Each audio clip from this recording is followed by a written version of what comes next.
Bonjour à tous, merci d'être là dans ce salon où il y a vraiment de très très belles choses. Et je voulais d'abord commencer par une petite question. Qui connaît le mot binational dans cette salle?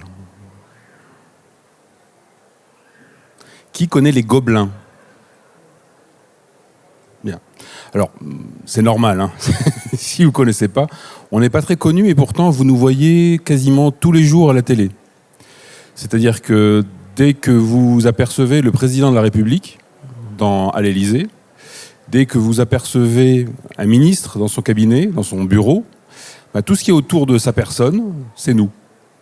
C'est-à-dire nous, Mobilier National, garde-meuble de la République française, depuis 4 siècles, nous sommes là pour pourvoir à l'ameublement des palais de la République. Donc c'est quelque chose de très ancien. On va passer à la diapositive suivante. Nous sommes une vieille dame qui a parcouru les siècles, mais qui a toujours été dans l'innovation, qui a toujours créé, qui a toujours été, ce qu'on dit chez nous, moderne depuis des lustres. Alors, c'est une manière d'être hors du temps pour être mieux dans son temps. Alors aujourd'hui, la thématique, c'est autour de l'innovation, mais pour comprendre l'innovation, et on le voit bien dans le salon, il faut être totalement ancré dans une histoire, il faut être totalement ancré dans le savoir-faire.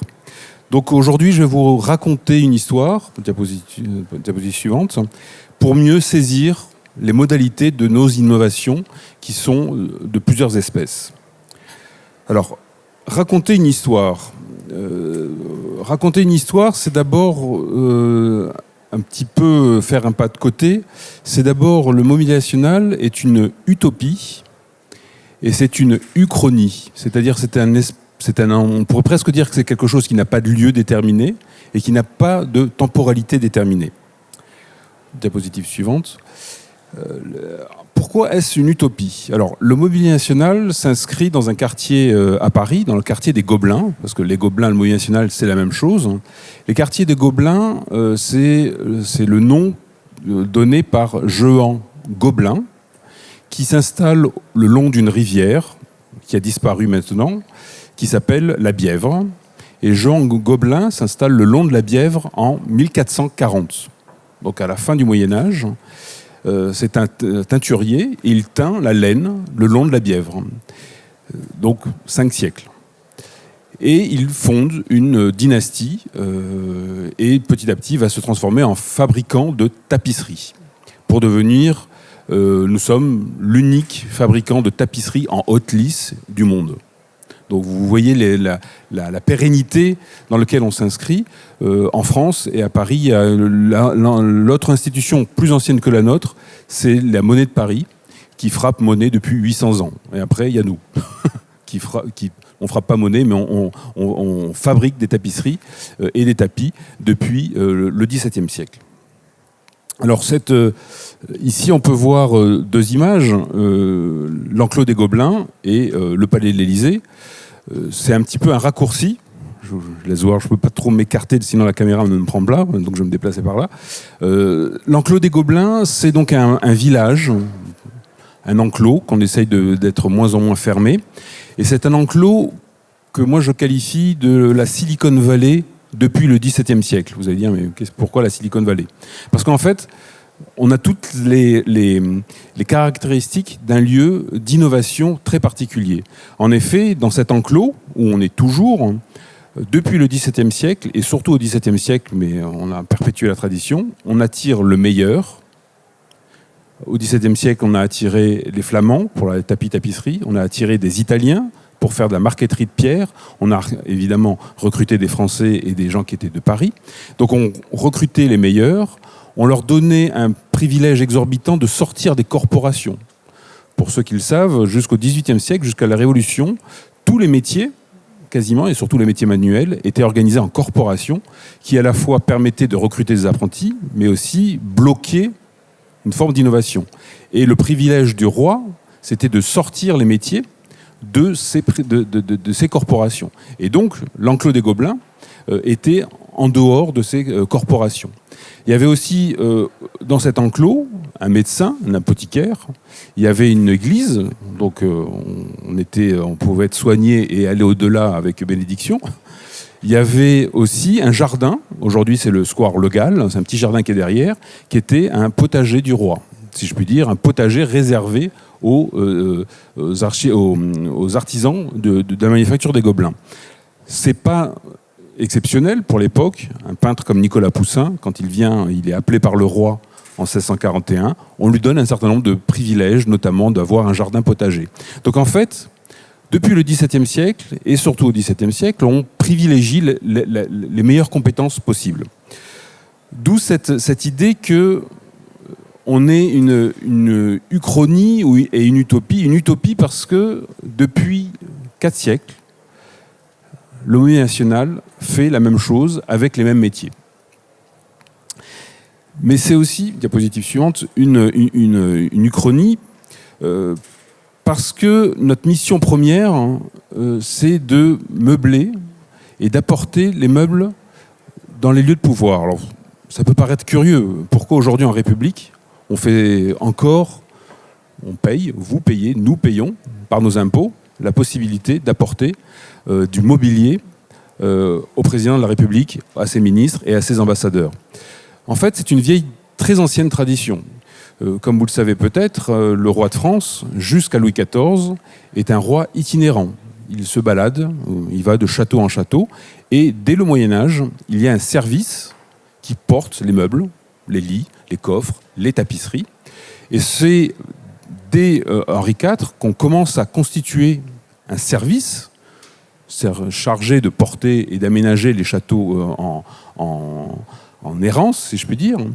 Et c'est Louis XIV qui fonde avec Colbert la manufacture, le garde-meuble de la couronne, pardon. Et il rattache un certain nombre de manufactures. Et cet enclos des Gobelins va en fait porter tout le mobilier à Versailles, au Louvre, à Saint-Germain-en-Laye. Et dans tous les lieux de pouvoir, c'est en fait la monarchie qui va commander au meilleur un certain nombre de mobiliers. Ce qui fait qu'aujourd'hui, au Mobilier national, nous avons une collection gigantesque de meubles, 4 fois comme cet espace, même si ce n'est pas plus encore, rempli de meubles, qui vont du XVIIe siècle à nos jours. Et donc, là, j'ai voulu faire un petit clin d'œil entre la tapisserie des Gobelins représentant le roi Louis XIV visitant ces manufactures, le président actuel visitant les manufactures avec le directeur actuel, Hervé Lemoine, devant la tapisserie Louis XIV. Cette photo, celle de droite, c'est moi qui l'ai prise et je suis historien de l'art, de formation. Et donc quand j'ai su que le président de la République venait et que je savais que la tapisserie était exposée, je me suis dit là, il y a une photo, quelle que soit la couleur, on aime ou on n'aime pas le président, c'est pas le problème. La question, c'était de pouvoir montrer la pérennité d'une institution qui, depuis 4 siècles, accueille quasiment à chaque fois son roi, son empereur ou son président de la République. Et ça, c'est réellement unique au monde. Nous avons cette chance, je crois, en France, d'avoir une institution qui pérennise un art de vivre à la française. En fait, l'enjeu qu'il y a derrière, c'est pas simplement de porter du beau ou de porter du luxe, parce que c'est au-delà du luxe, c'est plutôt de signifier à nous, citoyens, mais aussi aux pays étrangers, que nous sommes un pays de savoir-faire, et on le voit bien avec ce salon, Résonance, que nous sommes un pays de savoir-faire et que nous sommes au-delà de la simple fabrication. Nous sommes au-delà de la simple objet, nous sommes dans une manière de vivre qui soit aussi bien les arts culinaires que les arts du vêtement ou des arts de la décoration, dans l'amour du savoir-faire. Donc, ce mobilier national, comment il est constitué ? Et c'est important de se rendre compte de sa structure pour mieux comprendre, dans notre deuxième point, l'innovation chez nous. Diapositive suivante. Nous sommes en fait, pour résumer, nous sommes un corps sur 2 jambes. Une jambe, je dirais peut-être gauche, qui est liée aux ateliers de restauration. Nous sommes en fait une institution qui, à la fois, a une collection de plus de 120 000 objets, en dépôt un peu partout d'ailleurs, à Versailles, à Fontainebleau, à Compiègne, au Louvre évidemment, plus dans un certain nombre de châteaux ou de demeures en province, comme on dit, en région. Donc nous sommes sur notre pied gauche, si je puis dire, tournés vers le passé. Nous gérons une collection et nous avons des ateliers qui restaurent ces objets anciens. Et nous avons sur la jambe droite la création. Nous sommes tournés vers le présent et le futur. La création, c'est quoi? C'est un atelier. Diapositive suivante, s'il vous plaît. Les ateliers de création, c'est d'abord de la création textile, en tapis et tapisserie. En tapisserie, nous avons la manufacture des Gobelins, la manufacture de Beauvais. En tapis, nous avons la manufacture de savonnerie. On ne fait pas du savon, hein, on fait du tapis, en fait. Pourquoi on dit savonnerie? C'est parce qu'au XVIIe siècle, quand la manufacture de la savonnerie, quand la manufacture de tapis quitte le Louvre, elle s'installe dans une ancienne savonnerie au pied de la colline de Chaillot. Et ça a donné le nom à la technique dite de savonnerie. Technique quasiment unique qui a été emprunté, on va dire piqué si on peut dire, au tapis turc. Et donc c'est une technique de point noué extrêmement long. Aussi bien une tapisserie qu'un tapis, on met entre 2 et 6-7 ans pour faire une tapisserie ou un tapis. Ce qui fait, voilà, ça prend du temps. Donc en fait, dans ces deux jambes, il y a une question essentielle qui se pose, c'est le temps.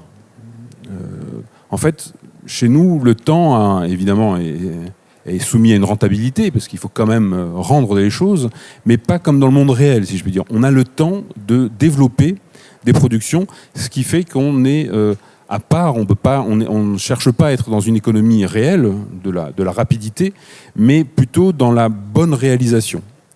Ce qui fait qu'il y a quelques années, nous avons créé le mouvement Slow Made. Je ne sais pas si certains ont entendu parler. Le Slow Made, c'était non pas fait lentement, mais c'était fait avec le temps nécessaire. C'est-à-dire donner cette idée que le temps n'est pas quelque chose à disparaître, mais c'est quelque chose à relativiser et surtout à valoriser. Et j'imagine que vous avez vu ici, dans la plupart des stands, la question du temps est au cœur de la création. Un céramiste, un verrier, quelqu'un qui fait des cuirs, qui fait des tissus, ça demande beaucoup de temps. Et ce temps entraîne quelque chose de beaucoup plus cher parce que c'est pas fait rapidement, c'est pas fait en usine. Donc le projet que l'on porte, c'est de sortir d'une obsolescence programmée et de rentrer dans une pérennité programmée. En fait, nous, nos défis, j'en reparlerai tout à l'heure dans l'innovation, c'est d'être le plus long possible. Et long, c'est pas on ne parle pas de mois, on ne parle pas d'années, on parle de siècles. C'est-à-dire que quand on crée chez nous, on se donne comme défi de pouvoir utiliser un tapis ou une tapisserie dans 5 siècles. Parce qu'encore actuellement, nous utilisons des tapis et des tapisseries dans les ameublements qui ont été créés sous Louis XIV. Donc on ne cherche pas à être dans l'immédiateté, on cherche à être dans la longue durée. Et ça déjà, on voit pointer les enjeux de l'innovation qu'il y a derrière. C'est pas être dans le fast, mais c'est pas être dans la lenteur, c'est pas être dans le slow, mais c'est être dans la durée. Donc en fait, ces deux jambes nous permettent d'avancer avec une certaine discrétion. C'est pour ça que la plupart d'entre vous, tout à l'heure, ne nous connaissaient pas, parce que pendant des années, notre mission d'ameublement était un peu... C'est vrai certains présidents de la République ou certains ne voulaient pas trop communiquer sur ce que l'on faisait, sur leur manière, leur choix. Alors, ce n'est plus le cas depuis 4-5 ans. On communique beaucoup. Alors, vous n'avez peut-être pas entendu parler de nous, mais on est quand même très souvent à la une de l'information. La dernière fois qu'on nous a parlé de nous, c'était d'ailleurs une bêtise journalistique, c'est les assiettes cassées de Madame Trierweiler avec François Hollande, ce qui était complètement bidon, ça n'a jamais rien cassé, hein, mais bon, les journalistes aiment bien de temps en temps sortir de ce qu'on appelle des marronniers. Mais dès qu'il y a quelque chose qui se passe dans l'aménagement du Palais de la République, on est là.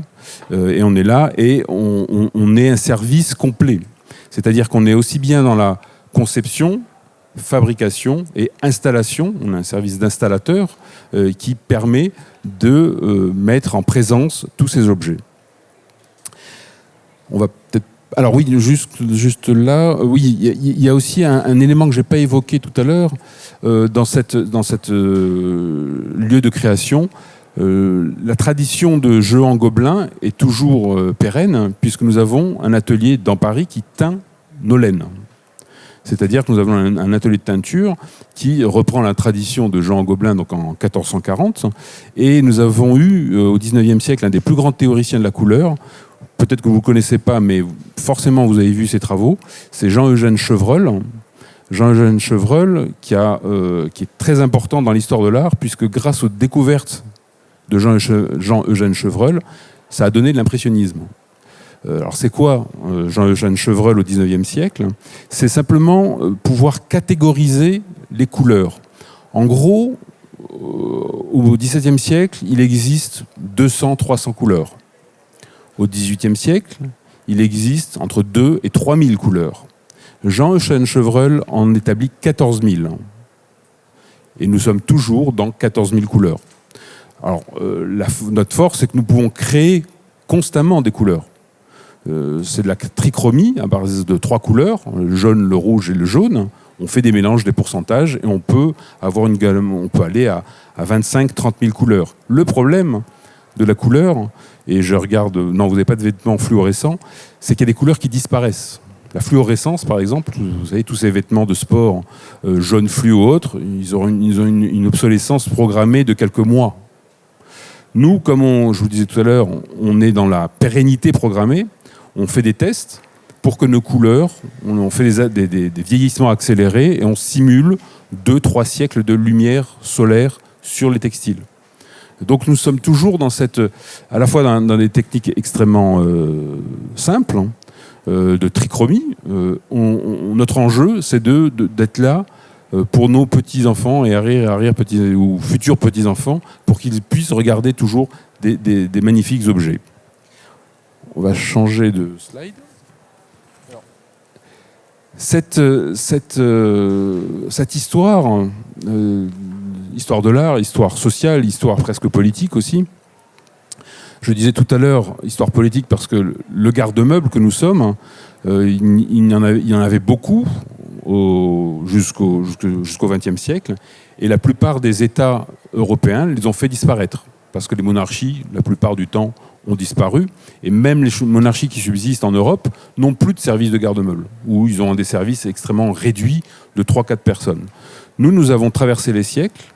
Le Mobilier national, c'est 350 fonctionnaires ou assimilés, dont 250 techniciens d'art, de toutes catégories, de l'ébéniste en passant par le lissier, donc on est très large.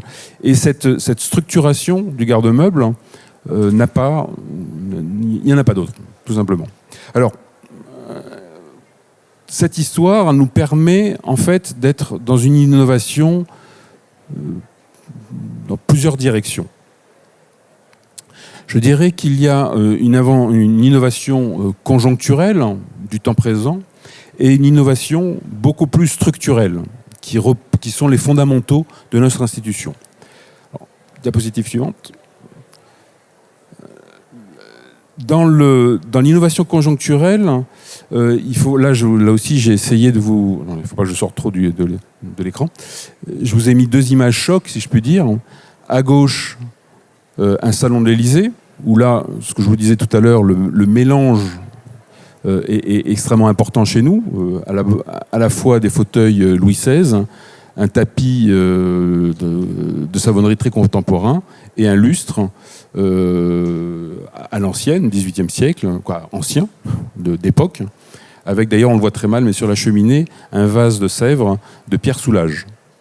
Et à droite, un lustre que l'on a fabriqué de Jean Nouvel pour le restaurant du Louvre Abu Dhabi. Donc un peu la confrontation des deux. Donc, comme je vous disais tout à l'heure, on ne fait que de la création contemporaine. On ne travaille avec des artistes contemporains depuis 4 siècles. On est moderne depuis des lustres, je le répète. Ce qui fait que ça demande une organisation un peu atypique, c'est-à-dire être toujours dans l'air du temps pour comprendre quels sont les créateurs qu'il faut avoir dans nos collections. Et cette création se fait grâce à la commission, une commission d'acquisition où il y a à la fois des professionnels techniciens d'art de chez nous, mais aussi des personnalités administratives et des personnalités créatives qui, en moyenne une fois par an, les artistes envoient des projets et cette commission en acquiert un carton, ce qu'on appelle un projet. Et nous sommes là pour les réaliser. Donc cette innovation conjoncturelle, si je puis dire, c'est qu'elle est constante. Elle se fait tous les jours et même pendant la crise du Covid, nous avons organisé un plan de soutien à la jeune création et pas qu'à la jeune création, donc par de l'achat de mobilier de jeunes créateurs, l'achat de projets à réaliser, et aussi un plan de restauration du mobilier ancien avec des restaurateurs de métiers rares. Les restaurateurs sur Parchemin, les restaurateurs sur Galuchat, il y en a 2 en France.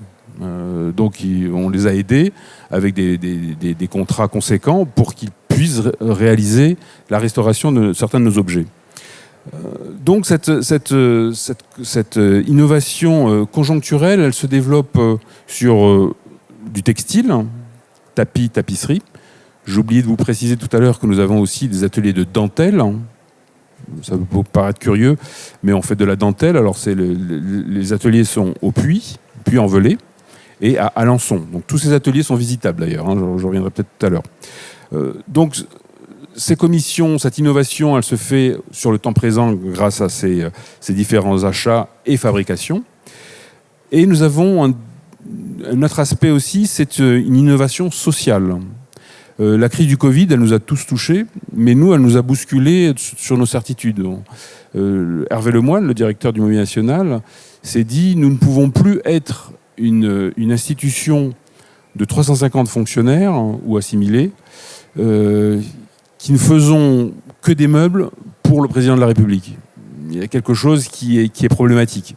On doit être aussi à l'écoute et utile au plus grand nombre. » Ce qui fait qu'on est rentré dans un nouveau schéma de développement où à la fois on fabrique du meuble en édition. Donc si vous voulez du canapé Mobilier National, vous en avez chez Ligne Rosée, sans vouloir faire de la pub. Vous avez une édition une ligne qui s'appelle Hémicycle, que vous pouvez commander chez Ligne Rosée. Donc cette ligne a été pensée par Philippe Nigro, développée par l'atelier Recherche et Création, je reviendrai tout à l'heure, et éditée par Ligne Rosée. De même, dans quelques mois, nous avons réalisé avec la BNF la chaise de la salle Labrouste, c'est la nouvelle bibliothèque, la bibliothèque ancienne nouvellement restaurée. Et nous avons demandé là, à Patrick Join, un des plus grands designers français, de réaliser la chaise de lecture. Et cette chaise de lecture va être éditée bientôt, je n'ai pas encore le nom, mais elle va être bientôt éditée dans le commerce. Donc chacun pourra acheter une ligne, des chaises, Patrick Join, pensée réalisée, conçue par l'atelier Recherche et Création.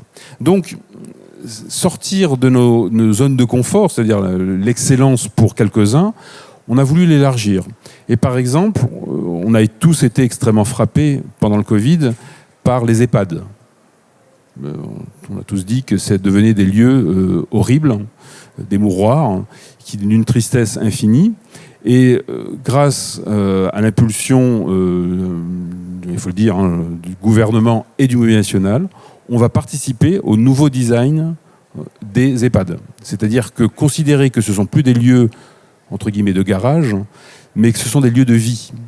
Et qu'il faut tout repenser dans un EHPAD, depuis le pavement jusqu'à la chambre, jusqu'au service à la personne, service numérique, service...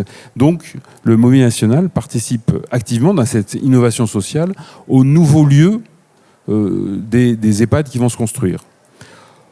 Autre innovation sociale, il y a, je ne sais pas si vous en avez entendu parler, les maisons France Service. C'est-à-dire dans des communes où il n'y a quasiment plus d'administration, il a été décidé de réinstaller des lieux qui rassemblent un certain nombre de services publics, les impôts, la CAF, la NPE. Et on s'est dit, au lieu que ce soit un simple bureau avec, j'allais dire assez moche, a priori assez moche, bah là aussi, on va participer au design. Alors, qu'est-ce que ça veut dire participer? Ça veut dire être derrière pour concevoir et fabriquer des prototypes afin d'industrialiser ces lieux qui sont pour nous tous. Et donc, j'ai évoqué rapidement tout à l'heure, l'autre design social et l'innovation sociale, c'est donc l'édition pour le plus grand nombre. On a dans nos collections de très très grands designers, Pierre Paulin, Olivier Mourgue et autres. Et l'idée aussi, c'est de rééditer des objets pour que chacun puisse l'acquérir. Donc, design conjoncturel, innovation conjoncturelle, innovation sociale, mais aussi innovation médiatique. Bon, comme vous ne connaissez pas beaucoup, vous ne nous suivez pas sur les réseaux sociaux, mais si vous allez sur Twitter, Facebook, Instagram et site internet, nous sommes extrêmement présents. Mais l'autre point qui va plus vous intéresser, et là, c'est la diapositive suivante, si je ne me suis pas trompé. Voilà.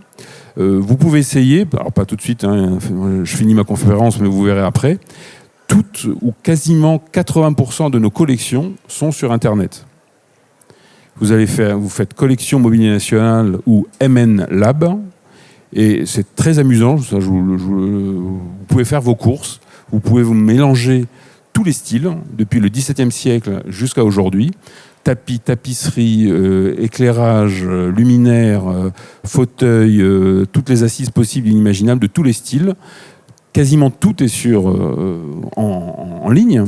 Et là où on fait preuve quand même d'une immense générosité, c'est que toutes les images sont libres de droit. Je ne sais pas si vous vous rendez compte de ce que ça veut dire. Il y en a très peu qui font ça. C'est-à-dire que vous pouvez utiliser les images à haute définition dans tout ce que vous voulez. Pour un professeur qui veut faire des cours, pour vous, si vous êtes architecte d'intérieur, si vous voulez savoir utiliser dans un aménagement un meuble style Louis XV ou style Louis XVI, vous pouvez utiliser nos meubles. C'est quelque chose d'assez unique. C'est une innovation qui a été faite il y a 2 ans. En 10 mois, on avait réussi à mettre plus de 80 000 objets sur Internet. Et on continue aujourd'hui à numériser, parce que dire ça vous paraît simple. C'est extrêmement compliqué quand vous avez 130 000 objets, de tous les photographier, de tous les répertorier et de tout porter un système numérique derrière pour pouvoir rendre ce service à tout le monde. Donc, innovation conjoncturelle par la création, innovation sociale, innovation médiatique, mais peut-être le plus important, l'innovation structurelle. On va passer à Alors, l'innovation structurelle, c'est d'abord se poser la question des matériaux. Hier, il y avait Pascal Gautran qui est venu parler du collectif tricolore et de la laine. C'est un sujet que l'on porte depuis plusieurs années, puisqu'en effet, le mobilier national, ce sont ces manufactures, les Gobelins, Beauvais, la savonnerie, et on utilise de la laine, pas énormément, on est de l'ordre de la tonne, 1 tonne de laine par an. Et le problème, c'est que cette laine vient de Nouvelle-Zélande. Donc à un moment donné, on s'est dit quand même, ça pose problème qu'une manufacture nationale, qui est payée par nos impôts, fasse appel à une matière première de l'autre bout du monde. Pas le fait qu'elle vienne de l'autre bout du monde, mais c'est que l'empreinte carbone de cette laine nous pose problème. Et on n'a pas résolu la question encore, hein, mais du coup, on s'est dit, mais comment peut-on retrouver notre laine? Alors là, c'est moi au Mobilier National qui porte ce projet, j'ai mis le doigt dans l'engrenage. C'est-à-dire que la France, l'Europe, ces 40 dernières années, a abandonné sa laine. C'est-à-dire qu'en France, nous avons 7 millions d'ovins. Il n'y a même pas 1% de la laine qui est utilisée. Tout le reste est jeté. Pourquoi ? parce que pendant ces 40 dernières années, vous êtes tous plus ou moins habillés en laine ou en tissu, en textile dérivé du pétrole. Nous avons abandonné petit à petit à la fois les matières naturelles, mais surtout les matières de proximité. En abandonnant cela, ça signifie quoi? Ça signifie que les éleveurs ont fait des croisements entre races pour réduire la taille de la laine et augmenter la masse musculaire des ovins et la masse de leur lait. Parce que nous avons, les éleveurs, mais nous, ce n'est pas que la faute des éleveurs, nous n'avons consommé des moutons que la viande et le lait, et nous avons jeté la laine. Ce qui paraît aujourd'hui totalement aberrant, mais on a vécu dans ça pendant des années. Et donc aujourd'hui, il y a une vraie prise de conscience. Donc Pascal Gautran a hier parlé du collectif tricolore, c'est de retrouver cette laine. Mais retrouver cette laine, c'est un enjeu extrêmement compliqué, parce que comme je vous le disais, on a modifié la génétique des animaux, et surtout, on a perdu les savoir-faire. Pour faire un fil, il faut au moins 7 à 8 métiers différents. Évidemment l'éleveur, qui soit conscient que la laine sert à quelque chose. Il y a le tondeur, il y a le laveur, il y a le cardeur, il y a le filateur, et tous les métiers, et la plupart, par exemple, le lavage de la laine, il n'y en a plus qu'un en France, dans le Gévaudan, et qui fait quelques kilos, quelques tonnes par an. C'est rien. Donc, on doit retrouver cette dynamique. Quand on parle du Made in local ou du Made in France, c'est pas aussi facile. Parce qu'en fait, c'est pas simplement mettre une usine. C'est derrière être capable de retrouver les savoir-faire, retrouver toutes les personnes, les savoir-faire qu'on avait perdus.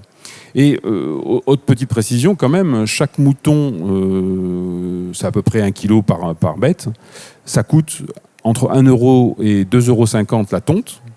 Jusqu'à présent, c'était un coût pour l'éleveur, qui ne servait à rien.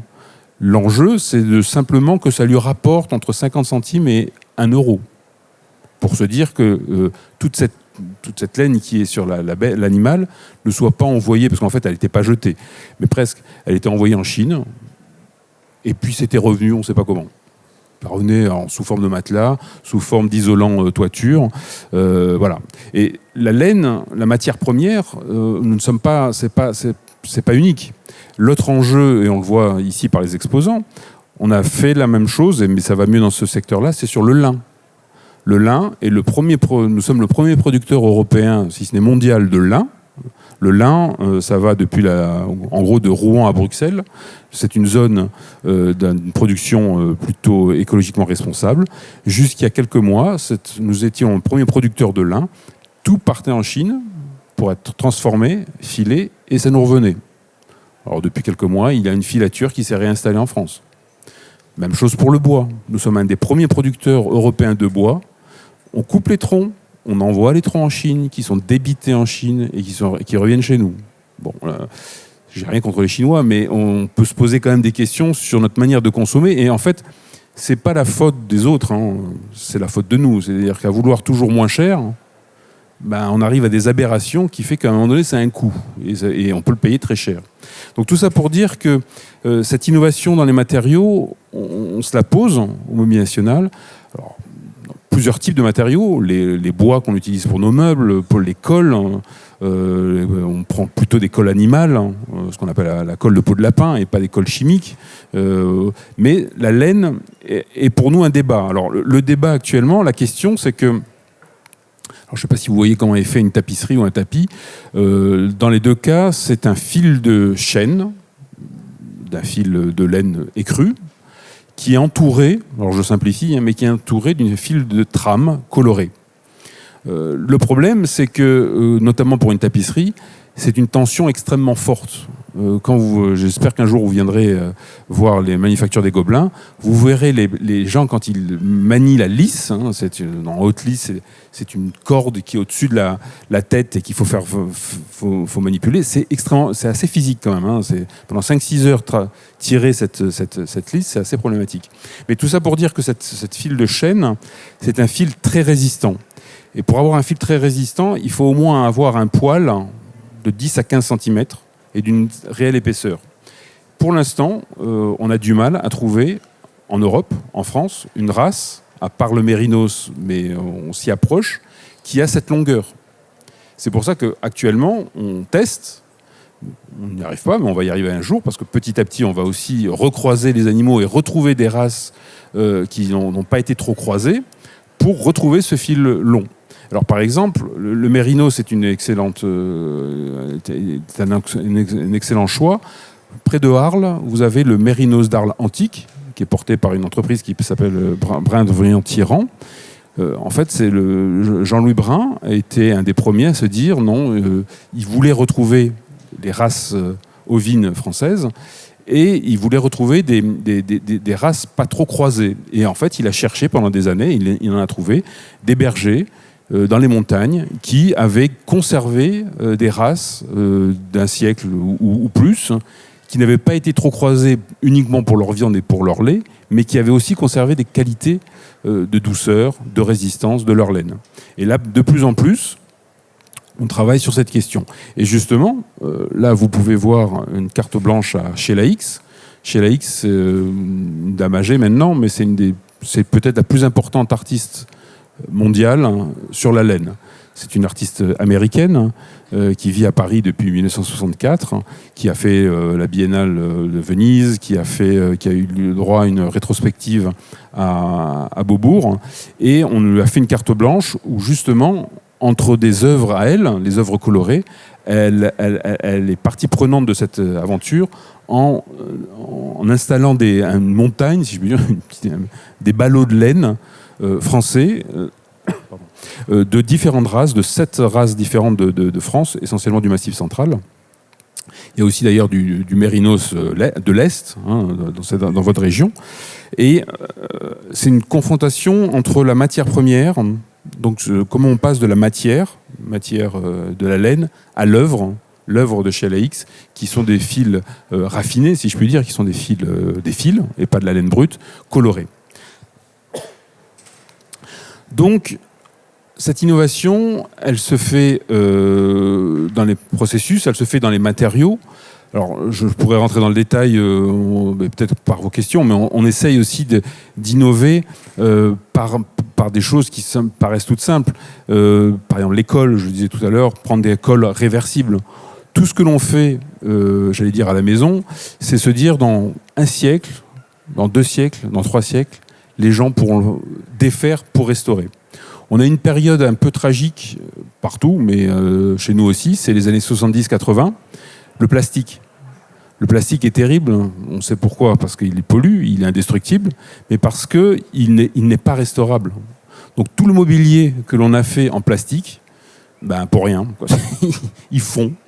Et il est irrécupérable. Donc il y a beaucoup de questions chez les restaurateurs, le restaurateur du patrimoine, pour voir comment on peut restaurer le plastique. Mais c'est un vrai drame, parce que tous nos objets, quand c'est à la maison, il n'y a pas de problème, on jette, mais ça va où? Et c'est pas restaurable, ou très très difficilement restaurable, en tout cas actuellement. Alors, les innovations des matériaux et autre point, je dirais, innovation dans les processus de création. On va passer à la diapositive suivante. Alors, je terminerai par deux points. D'abord, depuis maintenant 2 ans, nous accueillons au sein du Mobilier National le campus métiers d'art et design Manufacture des Gobelins Paris.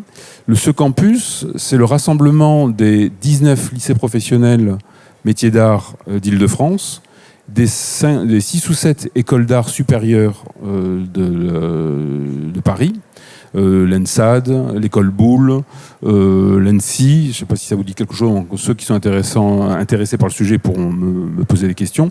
Donc on a rassemblé sur ce lieu, alors c'est pas un campus physique, c'est un campus virtuel dans le sens où c'est une mise en relation des différents projets. Et un des premiers projets que l'on a porté avec ce campus, ça a été la table du Conseil des ministres. On revient au sujet présidentiel. En fait, un lundi matin, le directeur arrive et il dit le président nous demande, il veut changer sa table de réunion. La table du Conseil des ministres que vous voyez éventuellement tous les mercredis à la télé. Alors, la table du Conseil des ministres, elle n'existe pas. Actuellement, la table du Conseil des ministres, vous pouvez voir sur la gauche, ce sont des tréteaux avec des bouts de bois, tout ça maquillé par un grand tapis, une grande nappe. Alors la grande nappe, le problème c'est qu'elle glisse, on se prend les pieds dedans, on voit pas les pieds, on se prend le genou dedans, hein, quelque chose d'extrêmement inconfortable. Donc le président voulait une nouvelle table. Le problème c'est qu'une nouvelle table pour accueillir entre 20 et 40 personnes, démontable en moins de 20 minutes, connectable ou non, déconnectable, sur lequel les services spéciaux, les services secrets doivent pouvoir débrancher et que personne n'écoute. Des éléments techniques extrêmement compliqués. On n'avait pas ça en boutique. On a des grandes tables, on pouvait mettre 30-40 personnes, mais pas démontables en 20 minutes. Hein. Il faut plusieurs, au moins 3-4 heures pour démonter. Donc, on a proposé un concours. Et on a réalisé un concours avec ces jeunes des écoles du campus qui ont sorti un projet récompensé il y a 2 ans. Donc on voit une des tables qui a été récompensée, la table Médula. C'est une table intelligente, si je peux dire. C'est un peu une structure en vertèbres. Hein, on a tous des vertèbres dans nos corps. Ben, ce sont des morceaux qui se rajoutent l'un à côté des autres, et on peut comme ça aller de 4 personnes à 40 personnes, parce qu'un conseil des ministres, ça peut être juste autour du président et du Premier ministre, ça peut être 6-7 ministres, et ça peut être en grand format, avec secrétaire d'État et autres, et il faut pouvoir ajuster ces différents éléments. Donc cette table, et je parlerai des autres qui ont été primés, c'est en béton fibré, donc une nouvelle technologie qui permet d'être extrêmement résistant et extrêmement léger. C'est connectable, hein. Évidemment, on peut faire passer des fils électriques, on peut mettre des écrans ou au contraire enlever les écrans. Et il y avait un autre petit meuble assez amusant, c'est-à-dire qu'un ministre qui rentre au Conseil des ministres, c'est un peu comme dans les westerns, hein. Il doit poser son revolver à l'entrée, c'est-à-dire qu'il ne doit pas rentrer dans le Conseil des ministres avec son téléphone portable ou sa tablette. C'est interdiction d'enregistrer, en fait. Et donc, on a conçu un meuble, et c'était une demande de l'Élysée, où chaque ministre dépose sa tablette ou son téléphone portable, qui est complètement isolé du monde extérieur. On ne peut pas appuyer sur un bouton juste avant pour enregistrer ou recevoir des messages. Voilà, il dépose complètement les armes, si je veux dire. Et il n'y a que 2 personnes qui peuvent prendre des notes.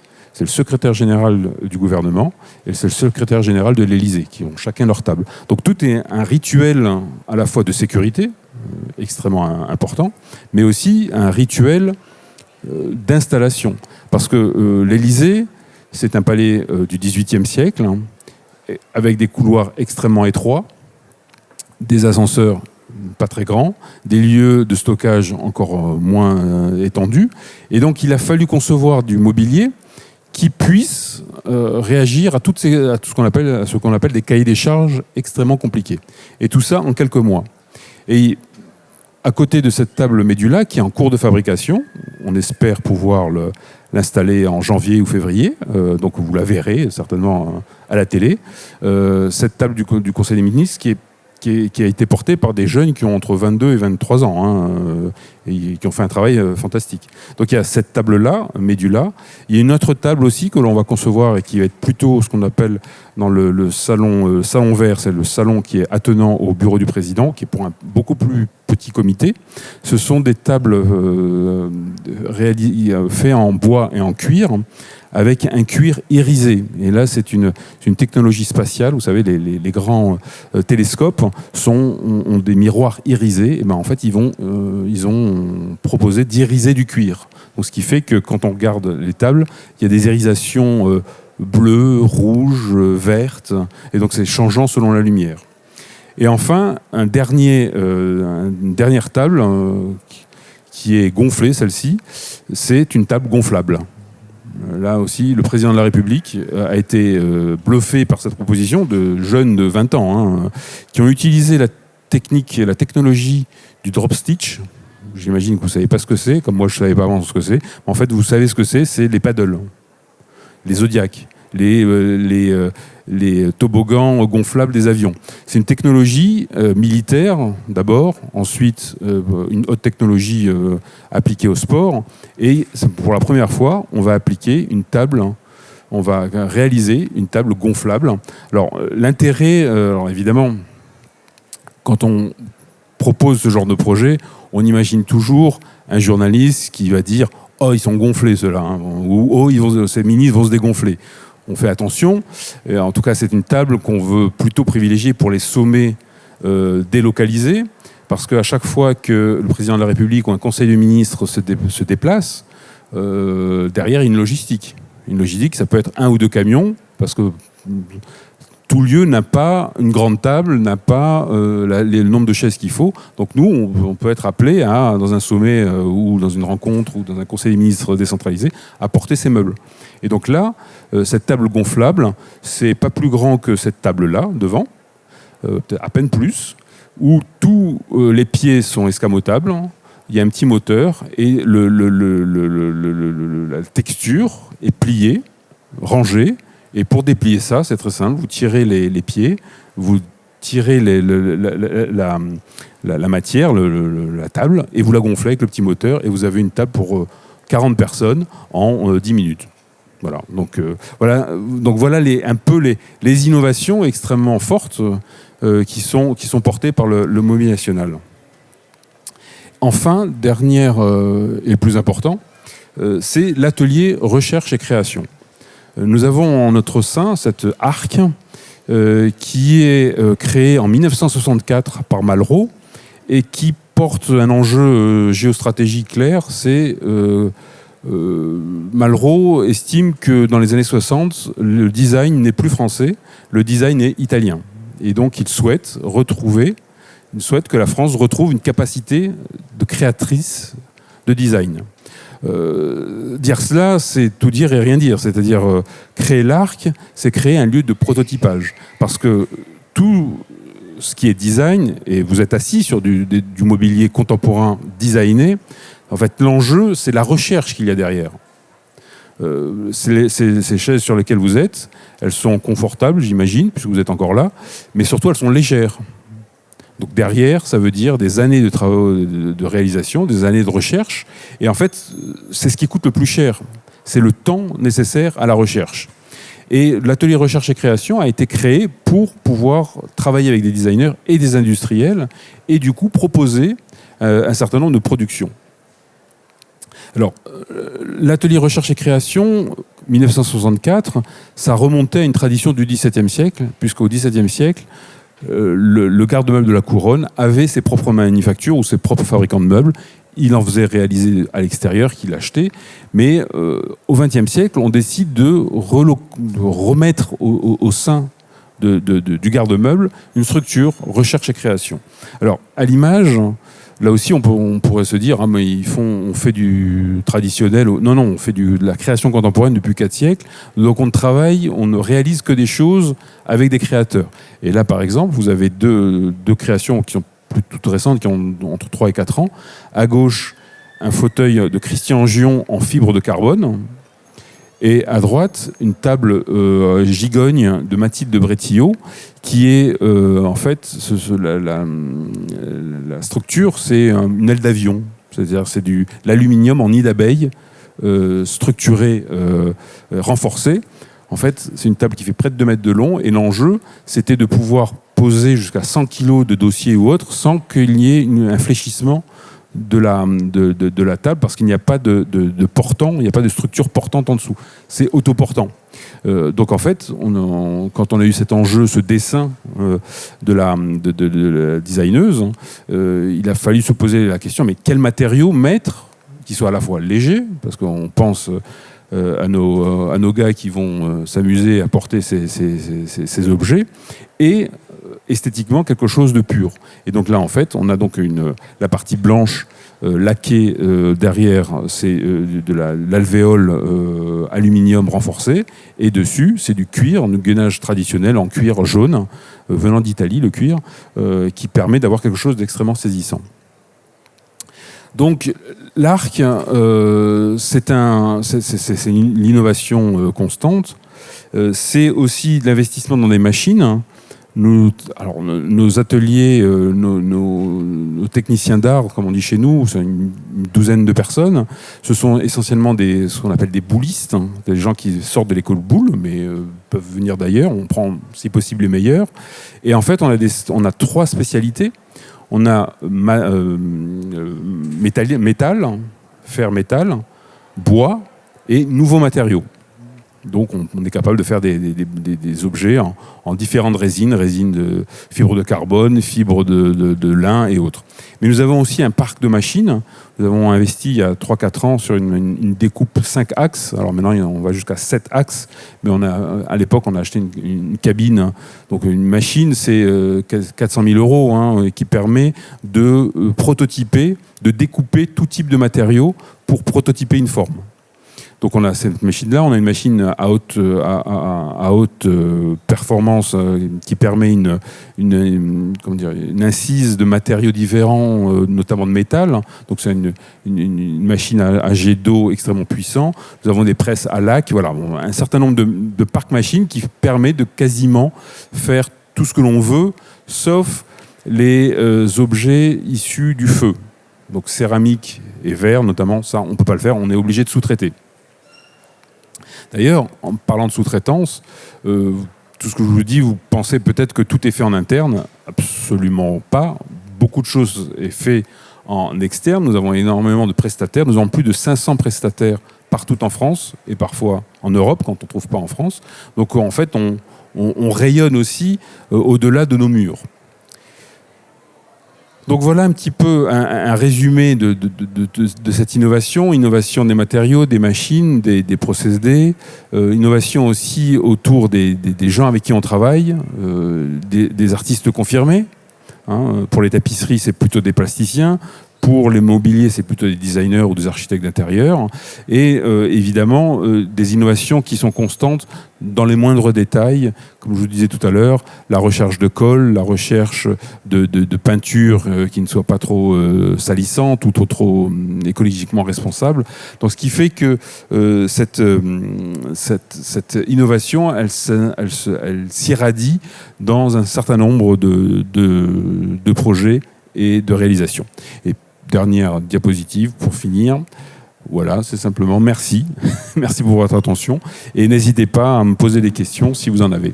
Merci à vous.